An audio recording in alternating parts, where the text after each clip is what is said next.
हमारे इस channel Mithila junction को लाल button दबाकर सब्सक्राइब करें व घंटी के निशान का बटन दबाएं ताकि सभी नए वीडियो आप तक तुरंत पहुंचे बिल्कुल मुफ्त।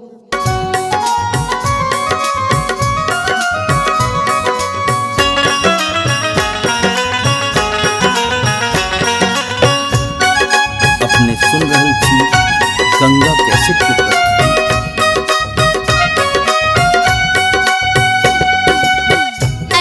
हम तो हरे दुआर छठी मैया नैया लगाव बेड़ा पार। हम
हमारे इस चैनल मिथिला जंक्शन को लाल बटन दबाकर सब्सक्राइब करें व घंटी के निशान का बटन दबाएं ताकि सभी नए वीडियो आप तक तुरंत पहुंचे बिल्कुल मुफ्त।